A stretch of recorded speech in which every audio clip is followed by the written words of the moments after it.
మహనీయుడు మహానుభావుడైన మన డాక్టర్ అంబేద్కర్ గారి జయంతి సందర్భంగా ఇక్కడ విచ్చేసిన ప్రతి ఒక్కరికి జయంతి శుభాకాంక్షలు తెలియజేసుకుంటూ మరి ఈనాడు ఇంత ఘనంగా ఎంత ఉత్సాహంగా మనం ఆయన యొక్క జయంతి ఉత్సవాలు చేసుకున్నామంటే ఆయన భారతదేశానికే ఒక ప్రముఖుడు. ఏ రకంగా ప్రముఖుడు అంటే మరి 200 సంవత్సరాలని బ్రిటిష్ వారు మన భారతదేశాన్ని పిప్పి చేసిన తర్వాత వాళ్ళు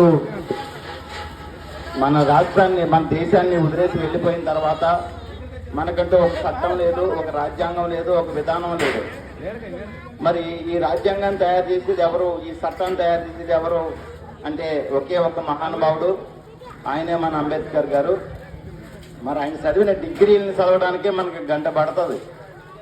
డే అండ్ నైట్ ఇంకంత చదివిన వ్యక్తి బహుశా నాకు తెలుసుండగా నేను ఎవరిని చూడలేదు. ఆయన కష్టపడి మన చట్టాన్ని తయారు చేశాడు.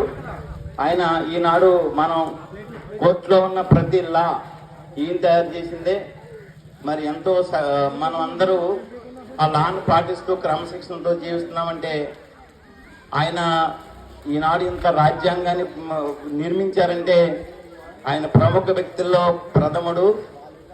మరి అంతటి మహానుభావుడికి జయంతోత్సవాలు చేసుకోవడానికి ఇక్కడ ఉన్న కమిటీ వారు అవకాశాన్ని కల్పించినందుకు ప్రత్యేకంగా వాళ్ళకి నా కృతజ్ఞతలు తెలియజేసుకుంటూ మనం ఆయన అడుగుజాడలో నడుస్తూ ప్రతి మనిషి కష్టపడి పైకి రావాలి అంటే మరి ఆ రోజుల్లో అంటరానితనం ఉండేది. ఆ అంటరానితనం గురించి మనం ప్రత్యేకించి చేయడం వల్ల చెప్పుకోవసరం లేదు.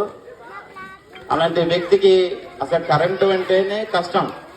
వీధి దీపాల దగ్గర కూర్చుని చదువుకునే అవకాశం కూడా లేదు. గుడ్డి దీపాల దగ్గర కూర్చుని ఆయన అన్ని డిగ్రీలు సంపాదించాడంటే ఆయన భారతదేశానికి కారణ జన్మ పుత్రుడు. అంతటి మహానుభావుడి గురించి మనం ప్రత్యేకంగా ఎంత చెప్పుకున్నా తక్కువగానే ఉంటది. మరి ఈ యొక్క అవకాశాన్ని ఇచ్చిన కమిటీ వారికి మరొకసారి కృతజ్ఞతలు తెలియజేసుకుంటూ ఈ కార్యక్రమం నిర్మిస్తున్నాను. Thank you.